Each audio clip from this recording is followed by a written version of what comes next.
In the cold dawn, the clock ticked off slow seconds in an old house. A young man walked down the narrow corridor, holding a pillow tightly. In the room, his elderly mother slept, unaware of what was about to happen. He approached the bed, adjusting, the pillow in his hands. Outside, the German shepherd perked up its ears and held its breath. The door was broken in by the impact of the animal, which placed itself between the two. The pillow stopped in midair, a step away from its destination. For a second, no sound seemed to exist.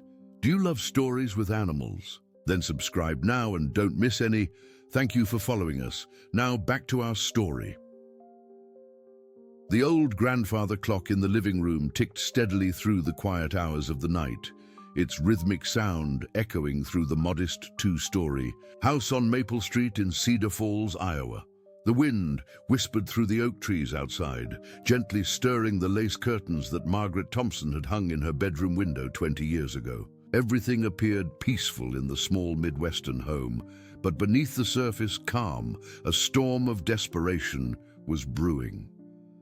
Thomas Thompson moved slowly down the narrow hallway, his bare feet making barely a sound on the worn hardwood floors. His mother had lovingly polished just days before. At 28, he carried the weight of countless mistakes on his shoulders, each poor decision adding another layer to the burden that now seemed impossible to bear. His heart pounded so loudly in his chest that he worried it might wake her, but his mind had been consumed by a whirlwind of despair that seemed to drown out all reason. In his trembling hands, he clutched a small pillow from the living room couch, the same pillow where his mother sat every evening watching her favorite cooking shows. Tonight, this innocent object had transformed in his tortured mind into something else entirely, a symbol of the unthinkable solution his desperation had conjured.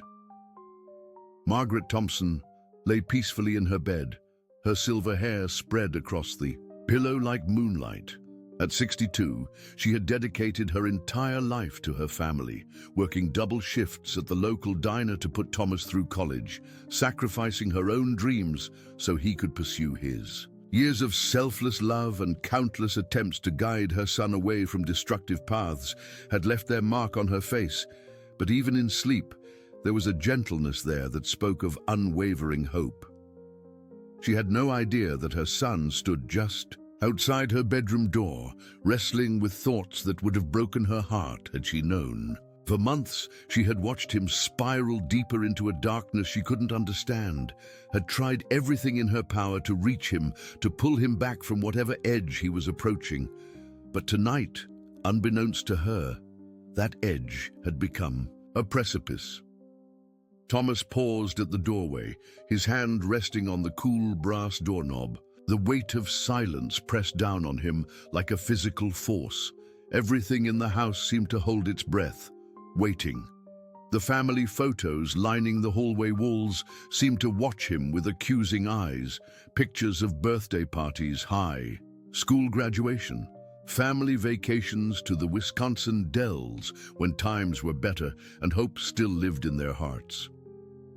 His reflection caught in the glass of his high school graduation photo, and for a moment, he barely recognized himself. The bright, ambitious young man in the picture bore little resemblance to the hollow-eyed person staring back at him now. That young man had believed in the future, had plans and dreams, and the unwavering support of a mother who believed he could accomplish anything.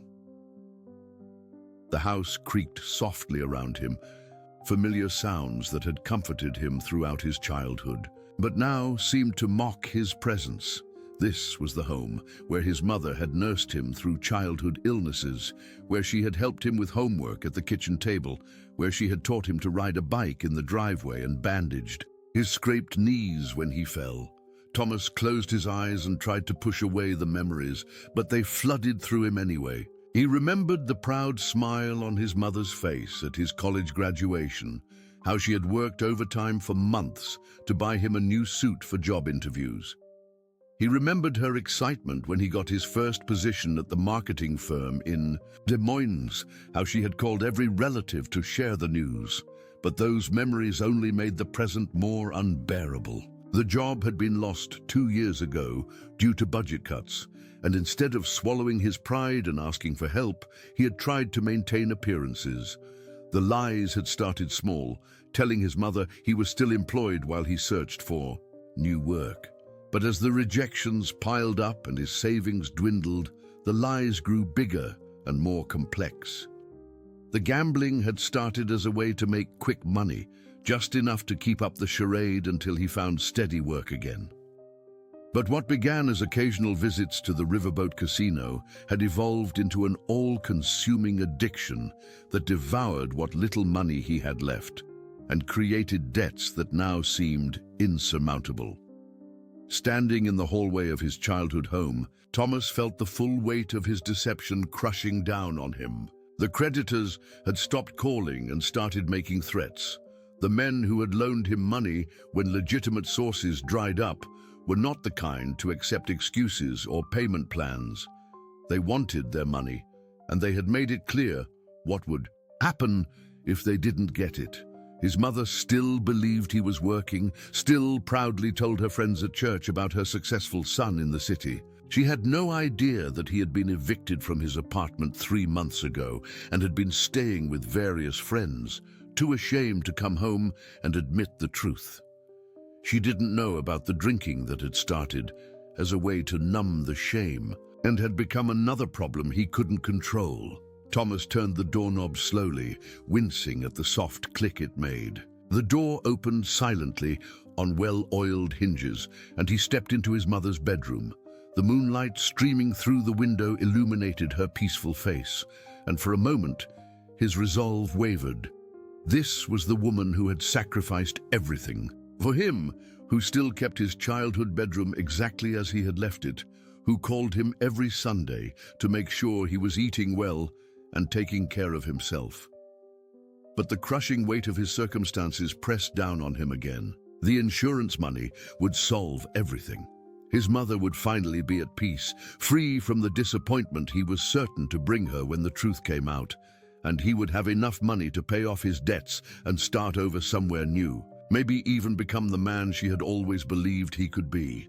He approached the bed slowly, his hands shaking so violently that he nearly dropped the pillow. Each step felt like walking through quicksand, his body fighting against what his desperate mind had decided was the only solution.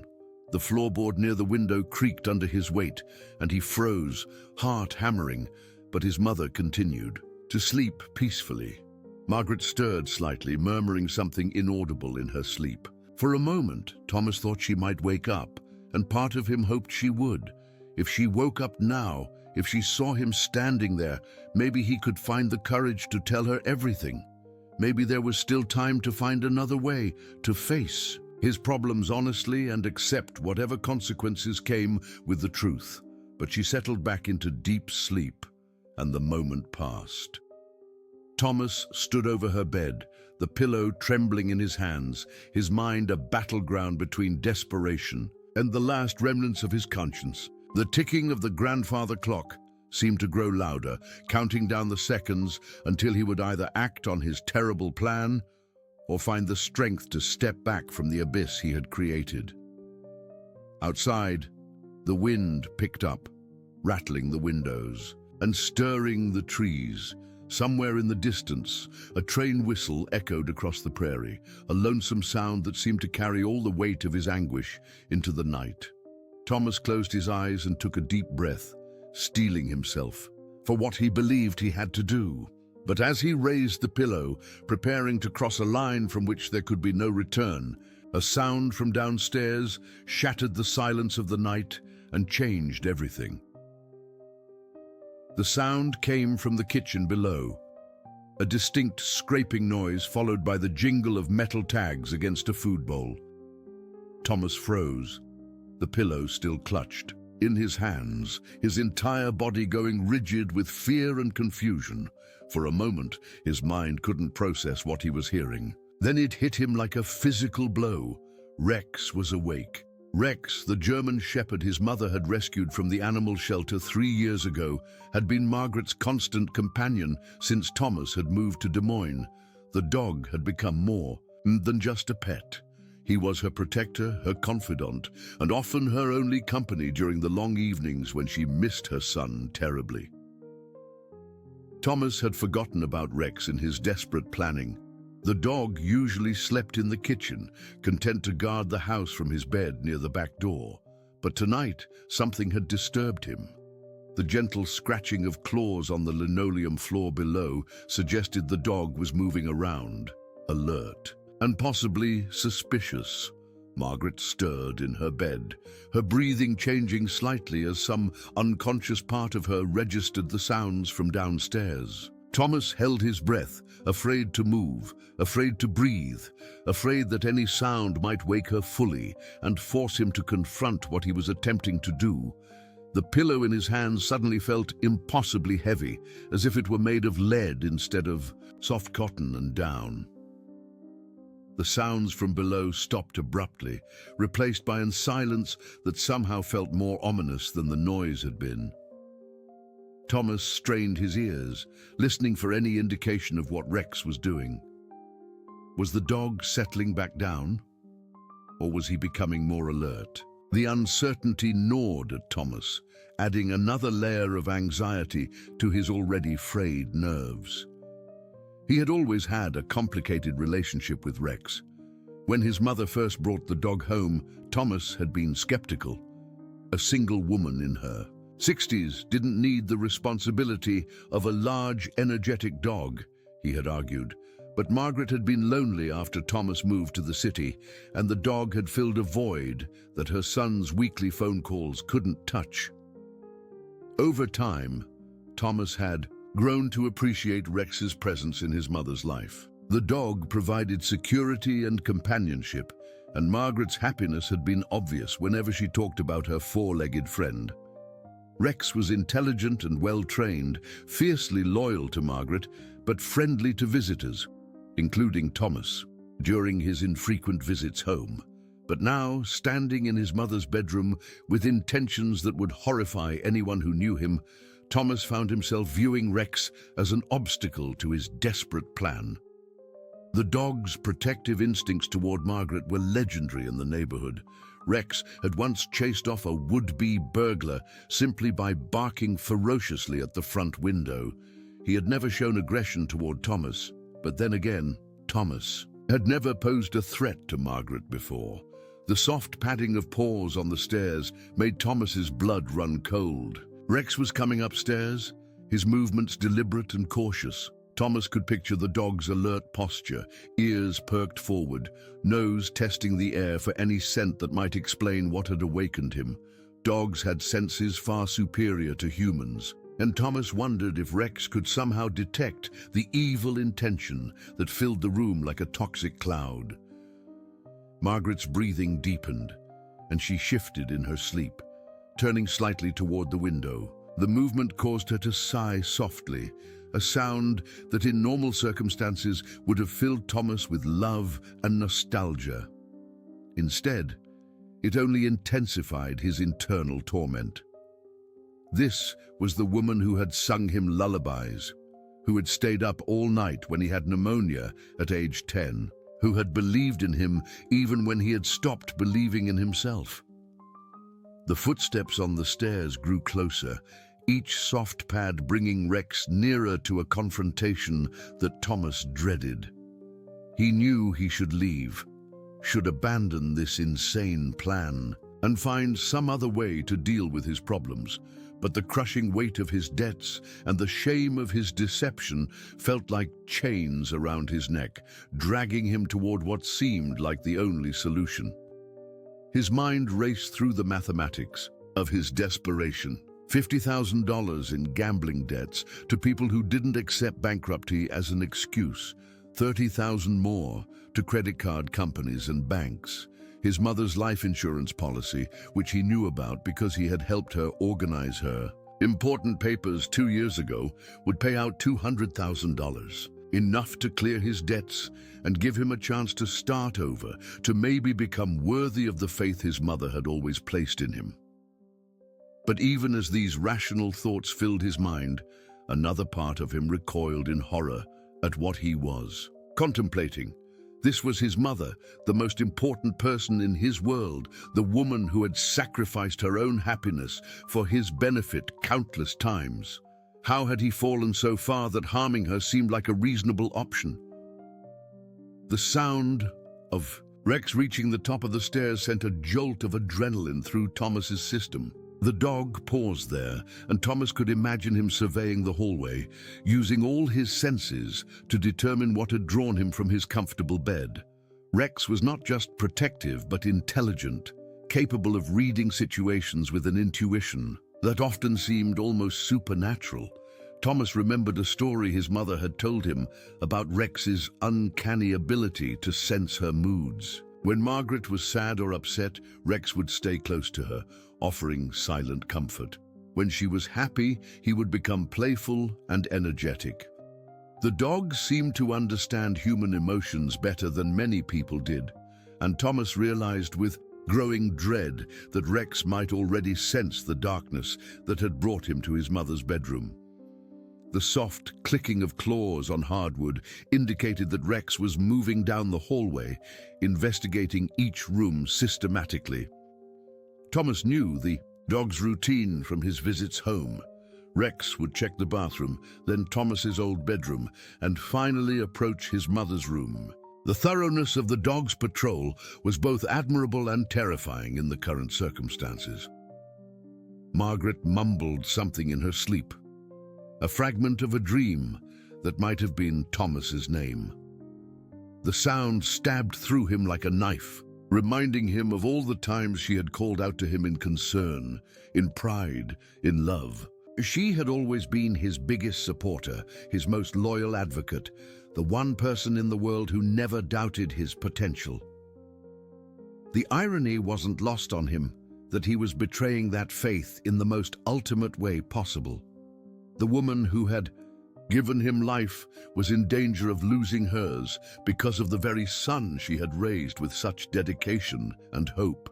The twisted logic of his desperation made sense only in the dark corners of his mind, where shame and fear had taken root and grown into something monstrous. Rex's investigation was methodical and quiet, but Thomas could track his progress by the soft sounds of movement in the hallway. The bathroom check was brief. Nothing there but familiar scents and the normal stillness of night. Thomas's old bedroom took longer, and he wondered if Rex was puzzling over the stale air and dust that had accumulated there, perhaps picking up traces of Thomas's presence from his last visit months ago. The dog's approach to Margaret's room was slower than the others, more cautious. Rex had detected something different, something that set off his protective instincts. Thomas felt sweat beading on his forehead despite the cool night air flowing through the partially open window. His hands, still gripping the pillow, had begun to cramp from the tension. Part of him wanted Rex to burst into the room immediately, to force this confrontation and end the torment of waiting. Another part hoped the dog would find nothing suspicious and return downstairs, leaving Thomas alone to wrestle with his conscience without the added complication of an animal that could expose his presence at the worst possible moment. But as the soft padding of paws stopped just outside the bedroom door, Thomas realized that Rex had made his decision. The dog knew something was wrong, knew that a threat to his beloved Margaret existed somewhere in the darkness of the house. And like the faithful guardian he had always been, Rex was not going to ignore his instincts or abandon his post. The bedroom door, which Thomas had left slightly ajar, began to move slowly inward. Through the growing crack appeared a black nose, testing the air, followed by alert brown eyes that seemed to glow in the moonlight. Rex had found what he was looking for, and the confrontation that Thomas had dreaded was about to begin. Rex pushed the bedroom door fully open and stepped into the room with the silent grace of a natural predator. His massive frame filled the doorway, and even in the dim moonlight, Thomas could see the dog's hackles beginning to rise. Rex's eyes, usually warm and friendly, now held an intensity that made Thomas's blood run cold. The German Shepherd had detected danger, and every instinct in his powerful body was focused on protecting the woman who had given him a loving home. For several heartbeats, dog and man stared at each other across the moonlit room. Rex's head was lowered slightly, his ears pinned back against his skull in a clear, warning posture. A low growl began to rumble deep in his chest, so quiet it was almost inaudible, but unmistakably threatening. Thomas felt frozen in place, the pillow still clutched in his trembling hands, caught between his desperate plan and the unwavering courage of an animal who would die before allowing harm to come to his mistress. Margaret's breathing changed, becoming lighter and more irregular as her unconscious mind registered the tension in the room. Her eyelids fluttered, and Thomas realized with growing panic that she was beginning to wake up. The confrontation he had hoped to avoid was inevitable now, and the presence of Rex had transformed what was already an unthinkable situation into something far more complex and dangerous. The dog took a careful step into the room, his massive paws silent on the carpet. Rex weighed nearly 90 pounds, all of it muscle and bone and protective instinct. Thomas had seen the dog play gently with neighborhood children, had watched him patiently allow Margaret's elderly friends to pet him and feed him treats. But this was a different Rex, one whose loyalty and love had been triggered into fierce guardianship. Thomas's mind raced through his limited options. He could try to back out of the room slowly, hoping Rex would allow him to leave without incident, but he knew that any sudden movement might trigger an attack, and Rex was positioned between him and the door. He could try to explain himself to the dog, as absurd as that seemed, but Rex wasn't interested in words. He was responding to something far more primitive and reliable than human language, the scent of fear and malicious intent that Thomas carried like an invisible cloud. The child's growling grew slightly louder, and Rex's lips pulled back to reveal white teeth that gleamed in the moonlight. The dog had never shown aggression toward Thomas before, but then again, Thomas had never posed a threat to Margaret. The transformation was both frightening and oddly admirable.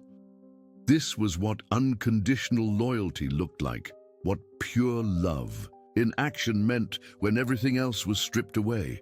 Margaret's eyes opened slowly, confusion clouding her features as she tried to make sense of what she was seeing. Her son stood beside her bed in the middle of the night, holding a pillow in hands that shook with barely controlled emotion. Rex, her faithful companion, was positioned between them like a barrier, his entire body radiating protective tension. For a moment, her mind couldn't process the scene, couldn't reconcile the love she felt for both beings in her room with the obvious conflict between them. "Tommy?" she whispered, using the childhood nickname she had never stopped calling him. Her voice was rough with sleep and confusion, but even in her disoriented state, she could sense that something was terribly wrong. "What are you doing here? What's wrong with Rex?" Thomas opened his mouth to speak, but no words came out. How could he explain what she had already begun to understand?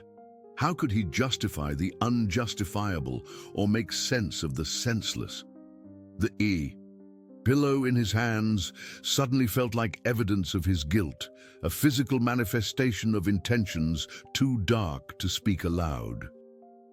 Rex's attention briefly shifted to Margaret as her voice filled the room, his protective instincts wanting to comfort her even as he maintained his guard against Thomas. The dog's internal conflict was visible in his posture, the desire to go to his beloved owner, warring with the necessity of keeping the threat at bay.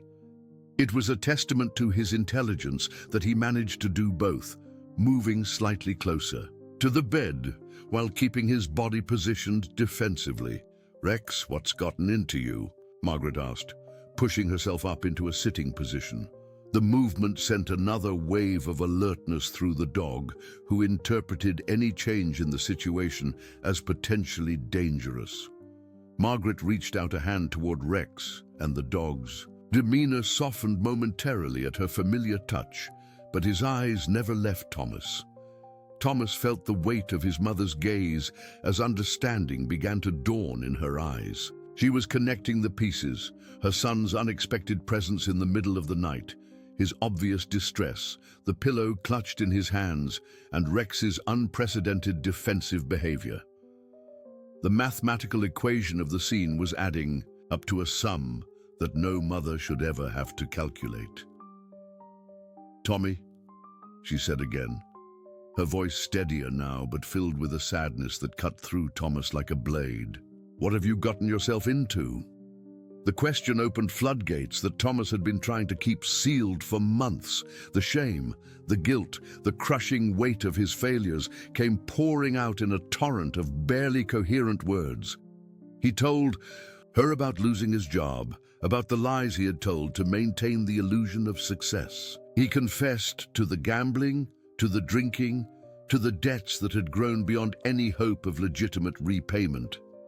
"The people I owe money to," he said, his voice breaking with emotion, "they're not the kind who accept payment plans or bankruptcy proceedings. They want their money, and they've made it clear what will happen if they don't get it. I can't run from them forever, Mom. There's nowhere left to go." Margaret listened to her son's confession with a mixture of heartbreak and understanding.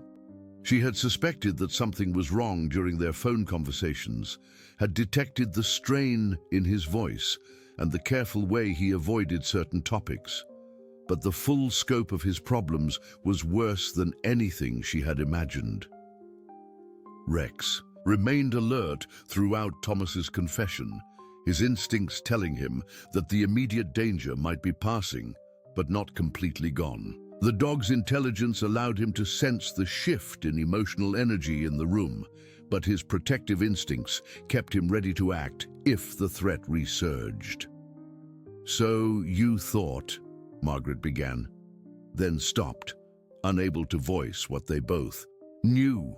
The insurance money, the clean slate it would provide, the solution to problems that seemed insurmountable through any other means.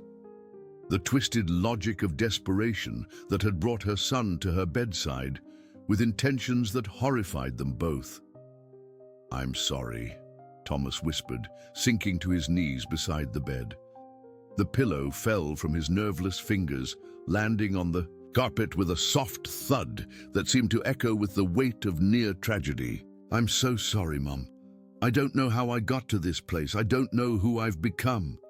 Margaret's hand found his hair, stroking it gently as she had done when he was a child waking from nightmares. But this nightmare was real, and there was no simple way to chase it away with gentle words and warm embraces. The son she had raised, the boy she had loved and nurtured and believed in, had been driven to consider the unthinkable. Rex watched the interaction carefully, his canine wisdom, recognizing the change in dynamic. The immediate threat to his mistress had passed, but the dog remained vigilant. Something had brought danger to this house, and while the crisis might be over for now, Rex understood that the underlying problem hadn't been solved. "How much do you owe?" Margaret asked quietly, her practical mind already working on solutions that didn't involve insurance payouts or unthinkable actions. "Too much," Thomas replied. "More than I can ever pay back with any honest job. More than you could help with, even if I was willing to let you sacrifice more for my mistakes." But Margaret Thompson had been solving impossible problems her entire life. She had raised a son alone after his father walked away when Thomas was 8. She had worked multiple jobs to keep food on the table and clothes on his back. She had found ways to pay for college when the scholarships fell short and the student loans weren't enough. If there was a solution to be found, she would find it. "Rex," she said softly, and the dog immediately moved closer to the bed, his tail wagging slightly at the sound of his name spoken in love rather than fear. "Good boy. You're such a good boy." The praise caused Rex's entire demeanor to transform. The fierce guardian became a gentle companion once again, though his intelligent eyes continued to monitor Thomas carefully. The dog had done his job. He had protected his mistress from harm and had somehow, through his simple presence and unwavering loyalty, prevented a tragedy that would have destroyed multiple lives. Thomas looked up at his mother through tears that had been building for months but had never been allowed to fall.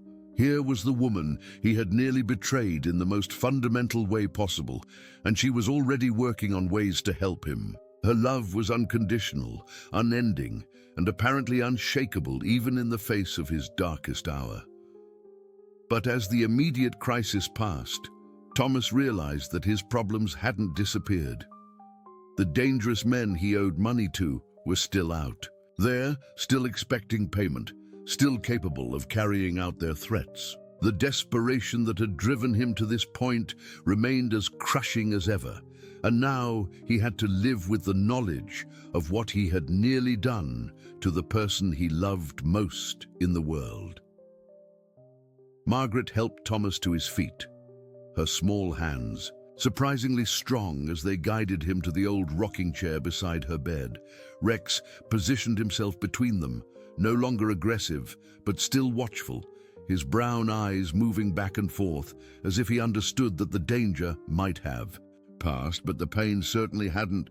The German shepherd settled onto the carpet, his body relaxed but alert, ready to provide comfort or protection as the situation demanded. "Tell me everything," Margaret said, pulling her robe tighter around her shoulders against the night chill. "And I mean everything, Tommy. No more lies, no more protecting me from the truth. If we're going to fix this, I need to know exactly what we're dealing with." Thomas sat heavily in the chair, his head in his hands. The weight of months of deception felt almost impossible to bear, but he knew she was right. The time for half-truths and careful omissions had passed the moment he walked into her bedroom with intentions that would haunt him for the rest of his life. "It started after I lost my job at Morrison Marketing," he began, his voice barely above a whisper. "I was so ashamed, Mom. You were so proud when I got that position, called everyone you knew to tell them about your successful son in the city. I couldn't bear to let you down, so I kept pretending everything was fine." Margaret's heart ached as she listened. She remembered her pride when Thomas had called to tell her about the job, how she had bragged to her friends at the church auxiliary and the ladies at the beauty salon. She had worked so hard to give him opportunities she never had, and his success had felt like validation of all her sacrifices. "I kept up the apartment for 3 months, burning through my savings while I looked for other work," Thomas continued. "But the marketing industry was brutal after the recession. For every position I applied for, there were 50 other candidates with more experience or better connections. The rejections kept piling up, and my money kept running out." Rex lifted his head at the pain in Thomas's voice, and Margaret absently reached down to scratch behind the dog's ears. The simple gesture of comfort seemed to help all three of them, a reminder that love and loyalty could exist, even in the darkest moments. "The gambling started small," Thomas admitted, the words feeling like broken glass in his throat. "Just $20, here and there on the riverboat casino. I told myself I was being smart, using probability and statistics from my college math classes to gain an edge. For a while, I actually won more than I lost, and it felt like I had found the answer to my problems." Margaret closed her eyes, already knowing where this story was heading. She had seen enough of life to recognize the pattern, had witnessed the destruction that addiction could bring to families in their small Iowa community. But hearing it from her own son, seeing the shame and desperation in his eyes, made it infinitely more painful. "But gambling doesn't work that way, does it?" she said softly. "The house always wins in the end." "The losses started mounting faster than I could keep track of." Thomas nodded miserably. "I was betting larger amounts to try to win back what I had lost, and when the casino money ran out, I found other places to gamble. Illegal games in back rooms, private poker games with stakes I couldn't afford. I borrowed money from friends, then from strangers, then from people who weren't really in the business of lending money legally. The mention of illegal lenders sent a chill through Margaret. She had lived in Iowa her entire life, but she wasn't naive about the kinds of people who operated on the margins of society. These weren't bankers who would work out payment plans or credit counselors who would help restructure debt. These were dangerous individuals who used fear and violence to collect what they were owed. "How much, Tommy?" she asked again, her voice steadier than she felt. "Exactly how much do you owe?" Thomas was quiet for so long that Margaret wondered if he was going to answer. When he finally spoke, his voice was so low she had to lean forward to hear him. $87,000, he whispered. $50,000 to a man named Vincent Kowalski who runs games out of a warehouse in Des Moines. The rest is scattered among credit cards, personal loans, and smaller debts to friends who trusted me when I said I was good for the money. The number hung in the air like a physical presence, so large and overwhelming that Margaret felt her breath catch in her throat. $87,000 was more money than she had ever seen in one place, more than she earned in 2 years at the diner, even with overtime and tips. "Vincent Kowalski," she repeated, and something in her tone made Rex's ears perk up with concern. "Tommy, do you know who that man is? Do you understand the kind of people you've gotten involved with?" Thomas looked up at his mother, surprised by the recognition in her voice. "You know him?" Margaret was quiet for a moment, her mind traveling back to a chapter of her life she had worked hard to forget. When she spoke again, her voice carried the weight of old pain and carefully buried secrets. "I knew his father," she said finally. "Vincent Kowalski Sr. This was years ago before you were born, when I was young and foolish and thought I could change a man who didn't want to be changed." Thomas stared at his mother in shock. Throughout his childhood, she had rarely spoken about his father beyond the basic facts: that he had left when Thomas was 8, that he had never been reliable, that they were better off without him. He had always assumed that his father was Margaret's only serious relationship, that she had dedicated her entire adult life to raising him alone.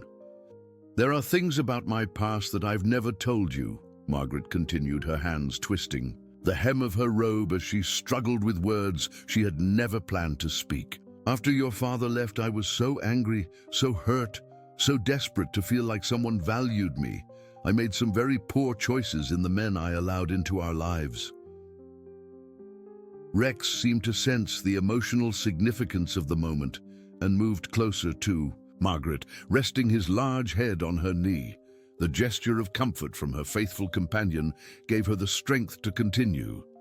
"Vincent Sr. was charming, handsome, and dangerous in ways that my 28-year-old heart found exciting rather than terrifying. He showered me with attention and expensive gifts that I later learned were purchased with money from activities I didn't want to think too closely about. For 6 months, I thought I was in love with him." Thomas struggled to reconcile this image of his mother with the careful, conservative woman who had raised him. Margaret Thompson was a pillar of the community, a regular churchgoer, a woman whose idea of rebellion was staying up past 10 o'clock to watch the late movie. The thought of her involved with a criminal figure seemed impossible to process. "What happened?" he asked, though part of him wasn't sure he wanted to know. "He wanted me to do things," Margaret said, her voice barely audible. "Nothing illegal," he assured me, "just small favors that would help his business. He needed someone with no criminal record, someone respectable, to make deposits at different banks around the city. He needed someone to rent storage units under her name, to sign leases for apartments he would never live in." The implications of what she was describing began to dawn on Thomas. His mother had been asked to help launder money, to provide a clean front for criminal activities. The woman who had raised him to be honest and ethical had been faced with the same kinds of impossible choices that had driven him to consider unthinkable actions. "I said no," Margaret continued, and there was pride in her voice despite the shame of the memories. "I told him I wouldn't risk my son's future by getting involved in his business, no matter how much money he offered or how much I thought I loved him." Vincent Sr. didn't take rejection well. Rex whined softly and pressed closer against Margaret's leg, as if he could sense the old fear and pain in her voice. Thomas found himself leaning forward, hanging on every word of a story that was rewriting everything he thought he knew about his mother's past. "He threatened us," Margaret said simply. "You were only 9 years old, and he used you as leverage to try to force my cooperation. He knew where you went to school, what time I picked you up, what route we took home. He made it clear that my refusal to help him would have consequences for both of us." Utala. The room fell silent except for the ticking of the grandfather clock downstairs and the soft sound of Rex's breathing. Thomas felt sick to his stomach as he imagined his young self unknowingly caught in the middle of a dangerous game between his mother and a criminal who used threats against children to get what he wanted. "How did you get away from him?" Thomas asked. Margaret's smile was bitter and tired. "I didn't. Vincent Sr. got arrested on federal charges for racketeering and money laundering. He went to prison for 15 years, and by the time he got out, we had moved to Cedar Falls and started over.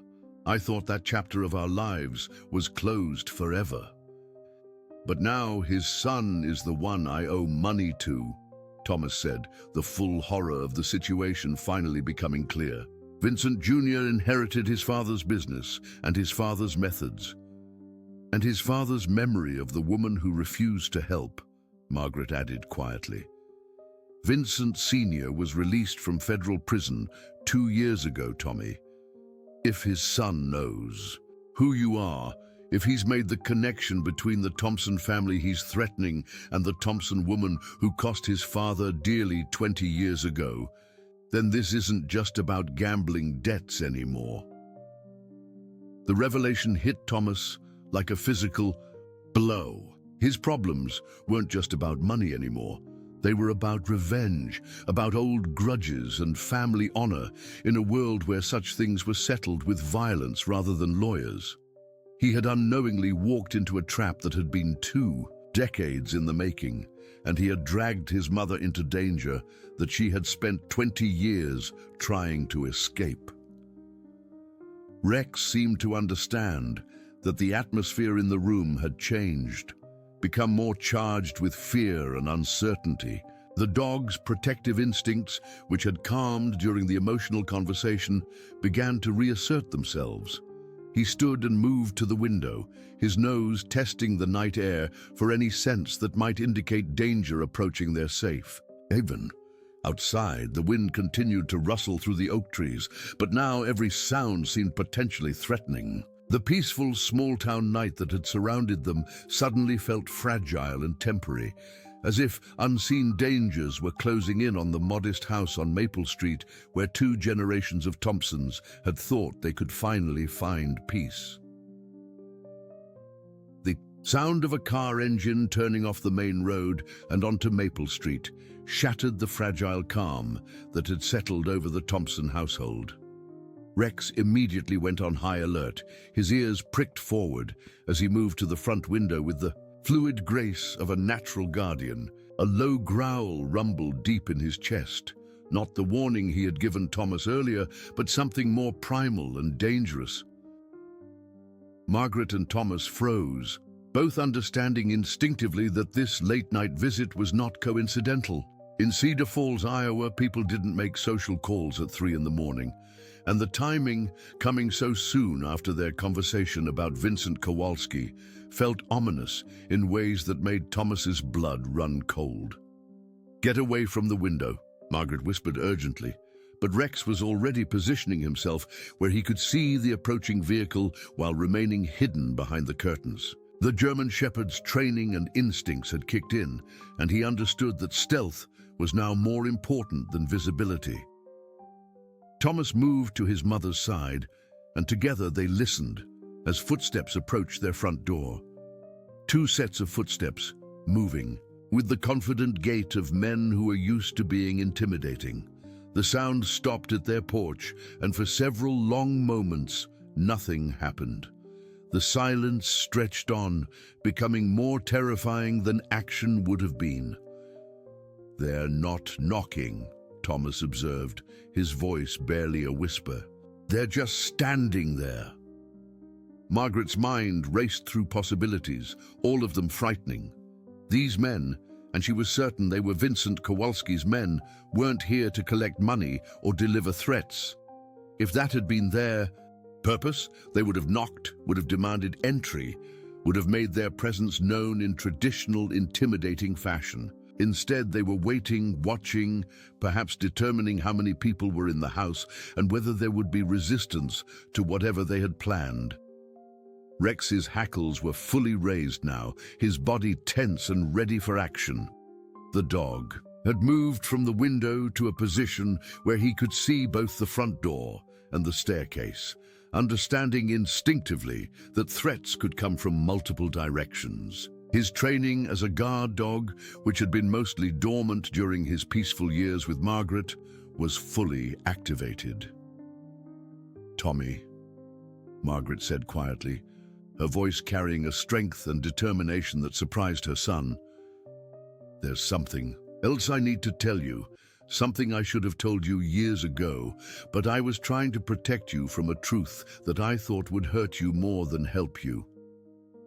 Thomas looked at his mother in confusion. What could possibly be more shocking than what she had already revealed about Vincent Kowalski Sr. and the dangerous world she had briefly inhabited? But the expression on her face told him that the biggest revelation was yet to come. "Your father," Margaret began, her voice steady despite the danger lurking just outside their door. "I told you he left when you were 8, that he was unreliable, that we were better off without him, but that wasn't the whole truth." Rex whined softly, his attention divided between the threat outside and the emotional intensity inside. The dog could sense that something crucial was happening, that the humans he was sworn to protect were facing a moment that would define the rest of their lives.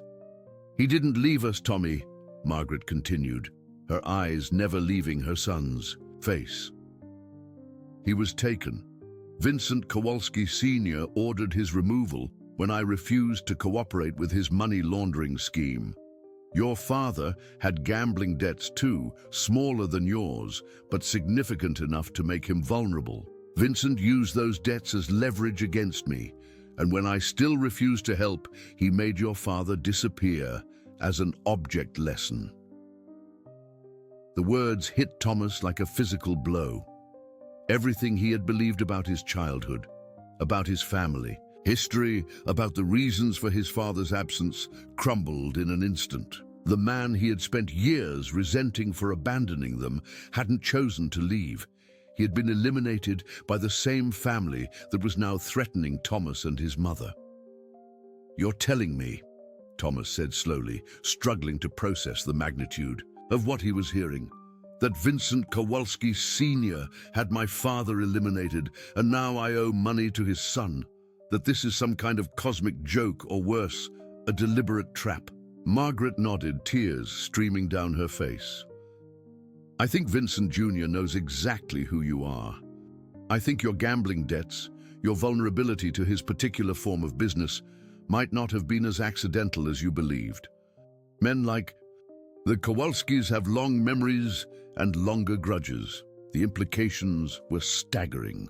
Thomas realized that his descent into gambling addiction might have been facilitated, encouraged, or even orchestrated by people who wanted to use him as a weapon against his mother.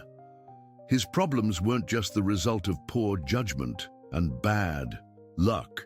They were part of a revenge plot 2 decades in the making. Outside, one of the men coughed softly, breaking the silence that had stretched for nearly 10 minutes.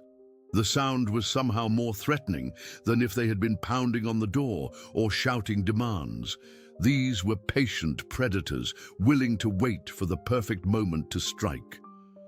Rex moved closer to the front door, his body language indicating that he was preparing for immediate action. The German Shepherd weighed nearly 90 pounds and had been trained for protection work before Margaret adopted him from the shelter.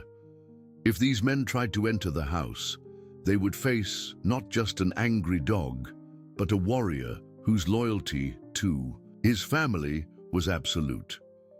"There's more," Margaret said, her voice growing stronger as she seemed to draw courage from the necessity of finally telling the complete truth. "The reason I was able to keep you safe all these years, the reason we were able to start over in Cedar Falls, wasn't just because Vincent Sr. went to prison."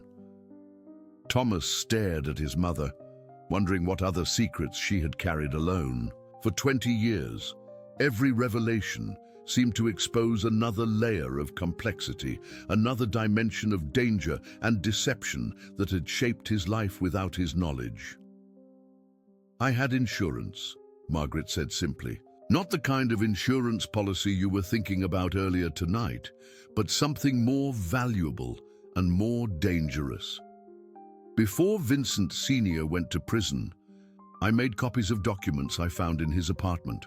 Financial records, transaction, logs, evidence of money laundering operations that the federal investigators never discovered." The confession hit Thomas like a thunderbolt.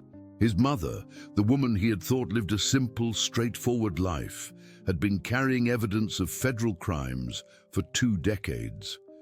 She hadn't just escaped from Vincent Kowalski Sr., she had taken insurance with her to guarantee that escape would be permanent. "I've kept those documents in a safety deposit box at First National Bank all these years," Margaret continued. "Vincent Sr. knew I had them, knew that if anything happened to you or me, copies would automatically be sent to the FBI. It was the only way I could think of to protect us after what happened to your father." Rex's attention was suddenly drawn to the back of the house, and he moved quickly toward the kitchen. The men outside had apparently decided that patient observation was no longer sufficient. They were preparing to enter the house from multiple directions simultaneously.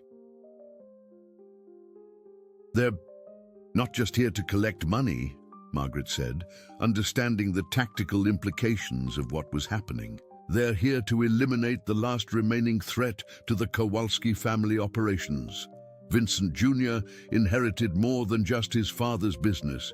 He inherited his father's problems, including the evidence I've been holding over their heads for 20 years. Thomas felt the world spinning around him as the full scope of their situation became clear.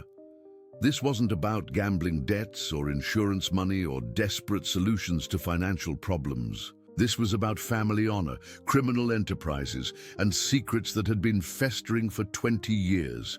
He and his mother weren't just debtors. They were witnesses, threats, loose ends that needed to be tied up permanently.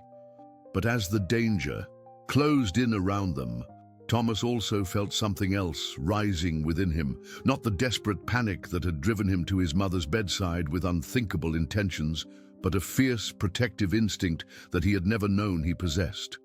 These men had taken his father, had manipulated him into a trap, had threatened the woman who had sacrificed everything for his well-being.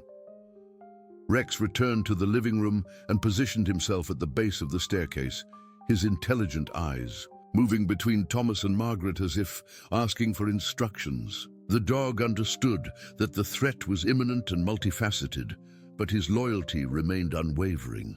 He would fight whatever came through those doors, would give his life if necessary to protect the family he loved. "What do we do?"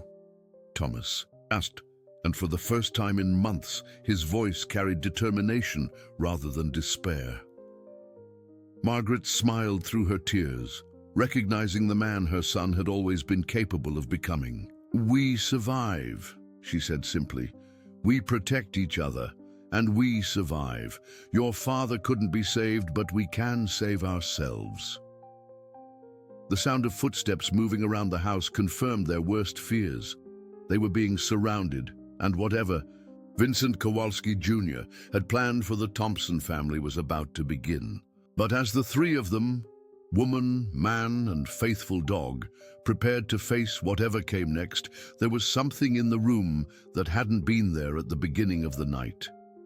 There was hope, there was unity, and there was the kind of love that had already survived 20 years of secrets and lies, and was strong enough to survive whatever the next few hours might bring.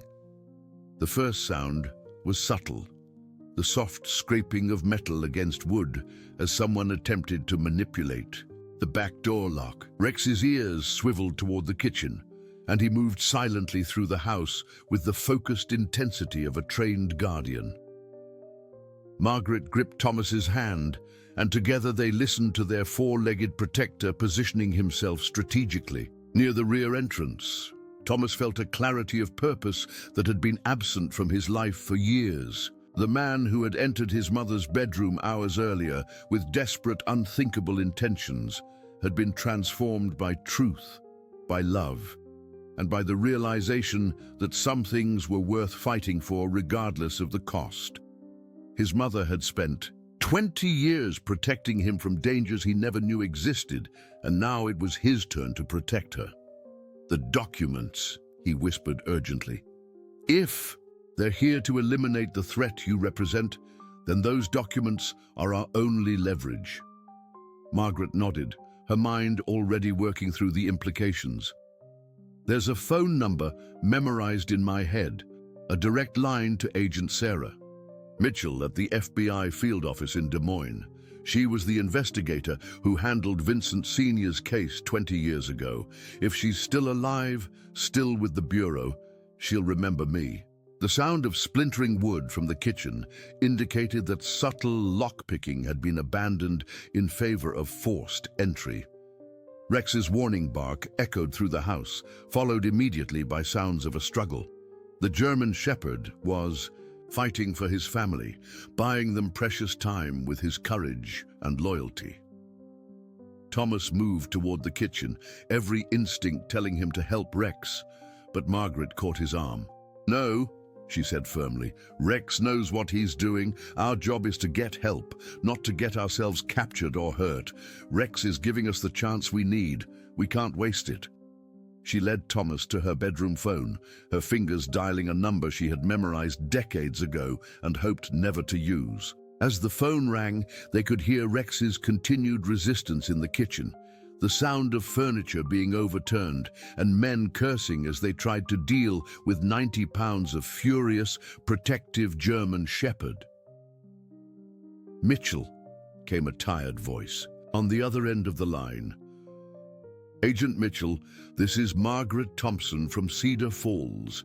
You investigated Vincent Kowalski Sr. 20 years ago. I have information that could lead to the arrest of his son, but I need help immediately. They're in my house right now." There was a pause, then the voice became sharp and alert. "Margaret Thompson, the woman with the insurance policy. Stay on the line. Keep this connection open. I'm dispatching units to your location now. Can you get to a secure location in your house?" Margaret looked around her bedroom, assessing their options. The window led to a first-floor roof over the front porch, but climbing out would expose them to whoever might be watching from the street. The closet offered concealment, but no escape route. Their best option was to barricade themselves in the bathroom and wait for help to arrive. "We're going to the upstairs bathroom," Margaret told Agent Mitchell.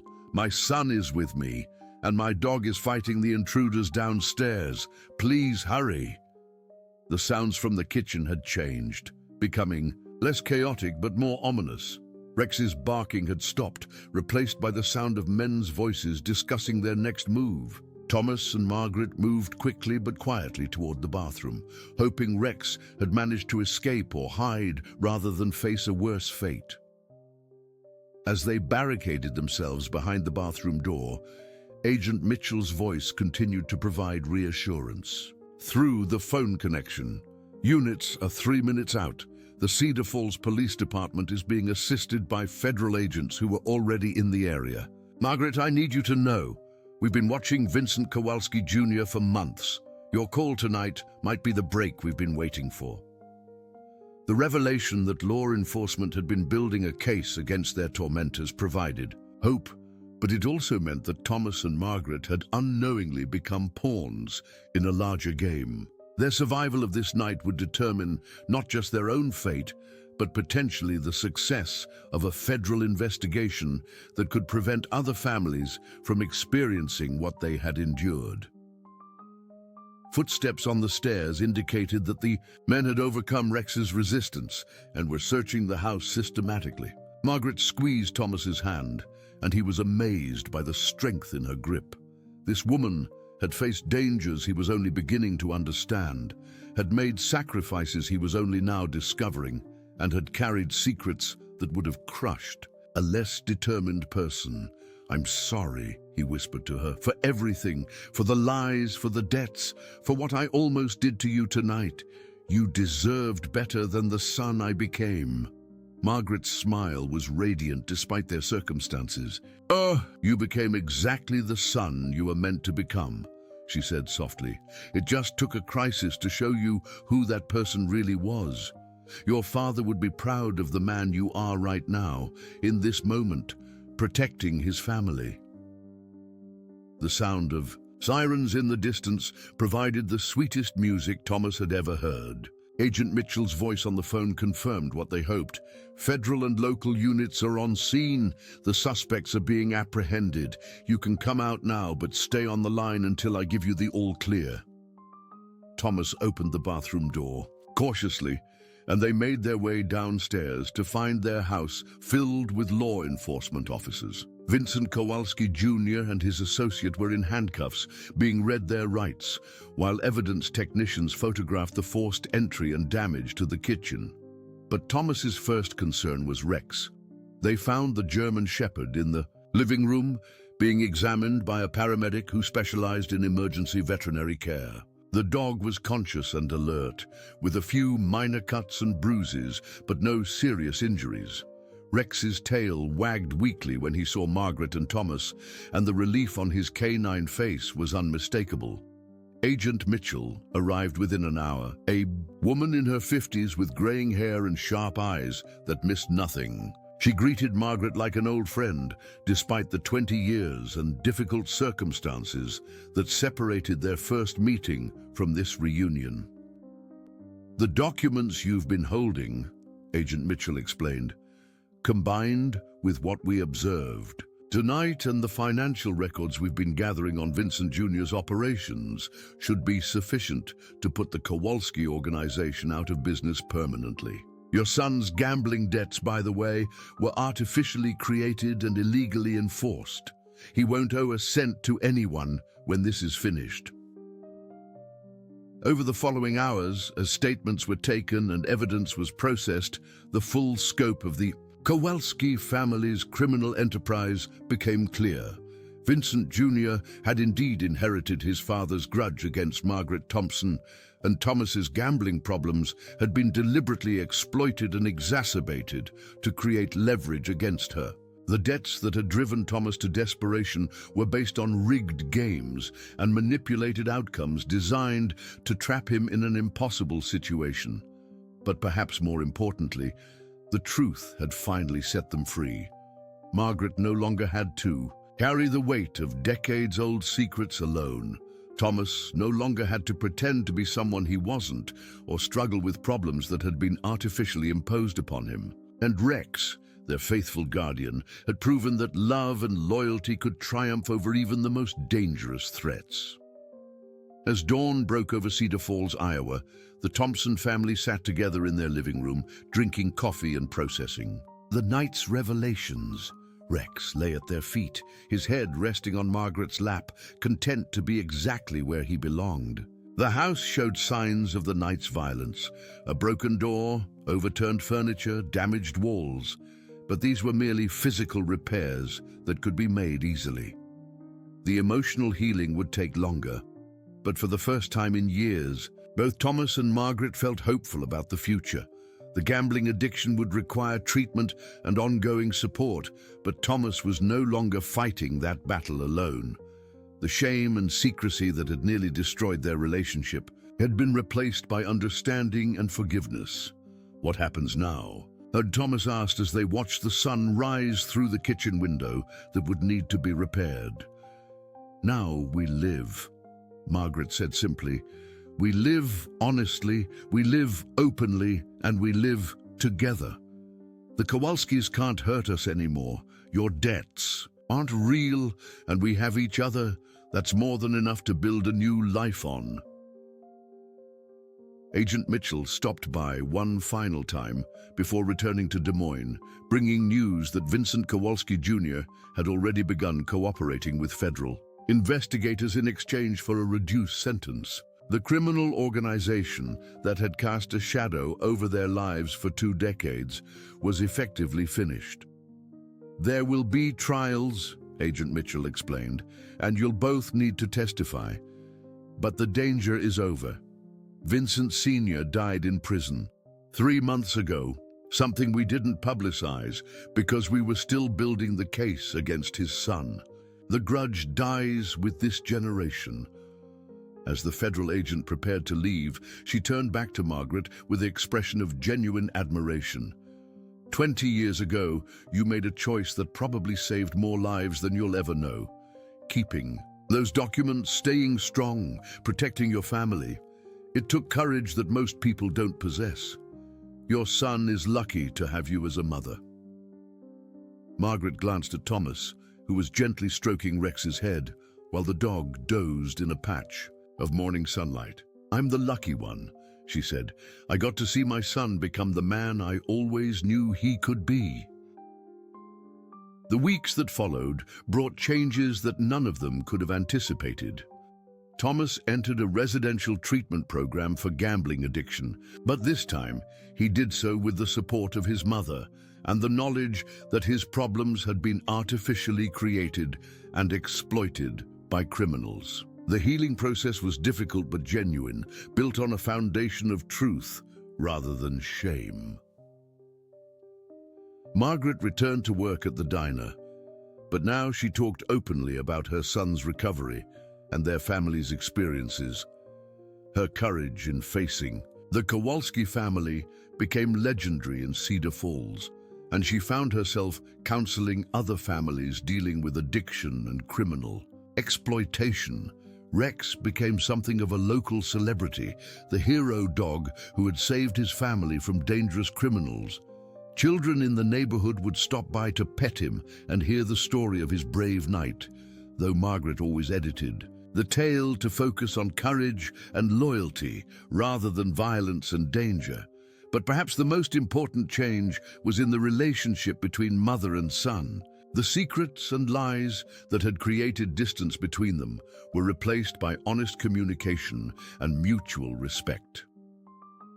Thomas found work at a local bank, using his education and experience to help other families avoid the financial pitfalls that had nearly destroyed him.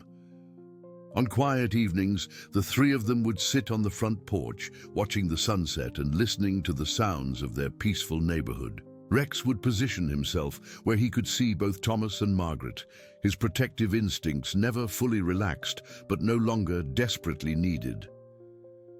"I never asked you," Thomas said one evening as they watched children playing in the street, "why you chose Rex at the animal shelter.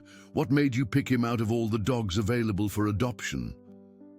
Margaret smiled, remembering that day 3 years ago when loneliness had driven her to seek canine companionship. The shelter worker said he had been trained for protection work, but was too gentle for police or security use. He was perfectly capable of defending his family, but he would rather solve problems with love than aggression. It seemed like the perfect combination: strength when needed, gentleness when possible. Thomas looked at Rex, understanding for the first time the deeper wisdom of his mother's choice. The dog had indeed solved their most dangerous problem with a combination of strength and love, preventing a tragedy while protecting everyone he cared about. "Just like someone else I know," Thomas said, looking at his mother with new appreciation for the woman who had raised him, protected him, and ultimately saved him from his own worst impulses. As the stars began to appear in the Iowa sky, Margaret Thompson felt a peace she had not experienced in 20 years. Her son was safe, her secrets were finally told, and her family was whole. Rex stirred at her feet, opening one eye to check that everything remained as it should be, then settled back into contented sleep. The story of the Thompson family had nearly ended in tragedy, but instead it had become a testament to the power of truth, the strength of love, and the courage required to face impossible circumstances with faith in each other. Their journey through darkness had led them to a dawn more beautiful than any they could have imagined.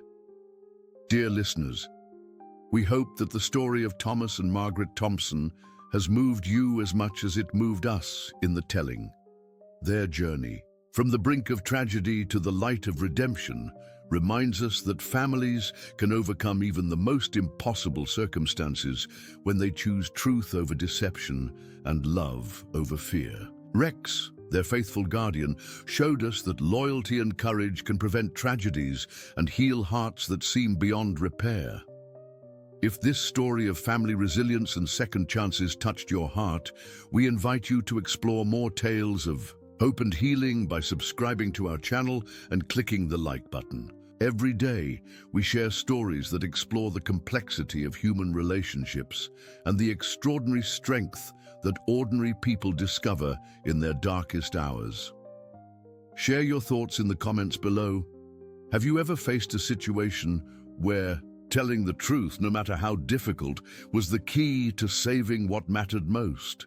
Your stories inspire us to continue bringing you these powerful narratives of love, redemption, and the unbreakable bonds that make us family.